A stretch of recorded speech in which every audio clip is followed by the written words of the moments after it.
আদর্শ সমাজ বলতে কি বুঝি? আদর্শ সমাজের ধারণা কি? আমি আদর্শ সমাজ বলতে বুঝি যে সমাজে মাজলুমাতের আত্মনাদ থাকবে না, নারীর নির্যাতন নিপীড়ন থাকবে না, যৌতুকের বলি আমার বোন হবে না, যেখানে উলামায়ে কেরাম সম্মান নিয়ে মাথা উঁচু করে দাঁড়াতে পারবে, যেখানে পরের জমি দখল হবে না, যেখানে দুর্নীতি ঘুষ নির্যাতন নিপীড়নে আকাশ বাতাস ভারী হবে না, সেই সমাজকে আমি আদর্শ সমাজ বলতে বুঝে থাকি।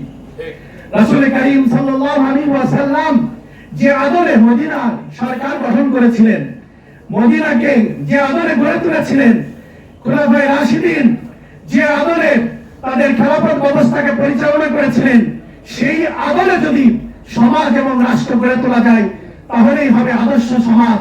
আর এই আদর্শ সমাজ গড়ার জন্য আদর্শ মানুষ প্রয়োজন। আদর্শ মানুষ যদি না হয় তাহলে আদর্শ সমাজ, সমৃদ্ধিশালী দেশ, দুর্নীতিমুক্ত দেশ কখনো কল্পনা করা যায় না। আমি যতই সবর দান করি, আমি যদি পরিশুদ্ধ না হতে পারি, আমি যদি আলোকিত না হতে পারি, আমি যদি ঐশী জ্ঞানের ধারক বাহক না হতে পারি, তাহলে কখনো আমি আদর্শ সমাজ বিনির্মাণ করতে পারবো না, আদর্শ এবং সমৃদ্ধশালী দেশকে উপহার দিতে পারবো না। তাই মুহতারাম হাজিরিন, উলামায়ে কেরাম জাতির কর্ণধার।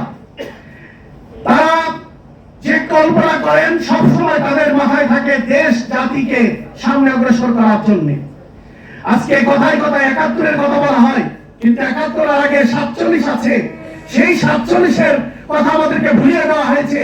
সেই ৪৭-এর বীজ বপন করেছিলেন শাহ ওলিউল্লাহ মুহাদ্দিস দলিল রাহমাতুল্লাহ আলাইহি। এটাকে পানি সিঞ্চন করেছিলেন তার সুযোগ্য সন্তান শাহ আব্দুল আজিজ মুহাদ্দিস দলিবি, শাহ ইসহাক রাহমাতুল্লাহ আলাইহি। এবং এটাকে মাঠে ময়দানে কার্যে পরিণত করেছিলেন রশিদ আহমদ গাঙ্গুহি, কুতুবুল আলম, হুজ্জাতুল ইসলাম হযরত কাসেম নানভী রাহমাতুল্লাহ আলাইহি এবং শাইখুল হিন্দ মাহমুদ হাসান দেওবন্দি এবং হুসাইন আহমদ মাদানী রাহমাতুল্লাহ আলাইহি, উবাইদুল্লাহ সিন্ধি, হযরত মাওলানা আবু উদাইরুল রাহমাতুল্লাহ আলাইহি সহ যে বিশাল একটা কাফেলা যাদের রক্তের উপরে দাঁড়িয়ে ৪৭ নির্মাণ হয়েছিল এবং এদেশ থেকে ইংরেজ পাঁচতারি ঘুরাতে বাধ্য হয়েছিল, সেই ইতিহাসকে আমাদেরকে ভুলিয়ে দেওয়া হয়েছে। মাল্টার কারাগারের ইতিহাস আমরা জানি না। যে মাল্টার কারাগারে শাইখুল হিন্দ মাহমুদ হাসান দেওবন্দি এবং হুসাইন আহমদ মাদানী রাহমাতুল্লাহ আলাইহির ইতিহাস, এটা খাব্বাব ইবনে আলদ রাদিয়াল্লাহু তাআলার ইতিহাস। তাদেরকে যে নির্যাতন নিপীড়ন করা হয়েছিল সেই ইতিহাস আজকে ভুলিয়ে দেওয়া হয়েছে, চেপে রাখা ইতিহাস।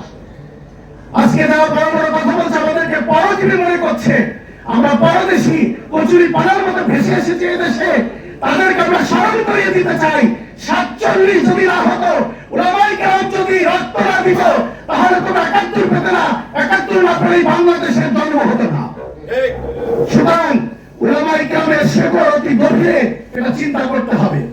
মুহতারাম হাজিরিন, আদর্শ সমাজ গড়ার জন্য আরো বড় প্রয়োজন বাতিল যে সমস্ত ফেরকাগুলো আছে যারা ঈমান চুরি করছে তাদেরকে প্রতিহত করা।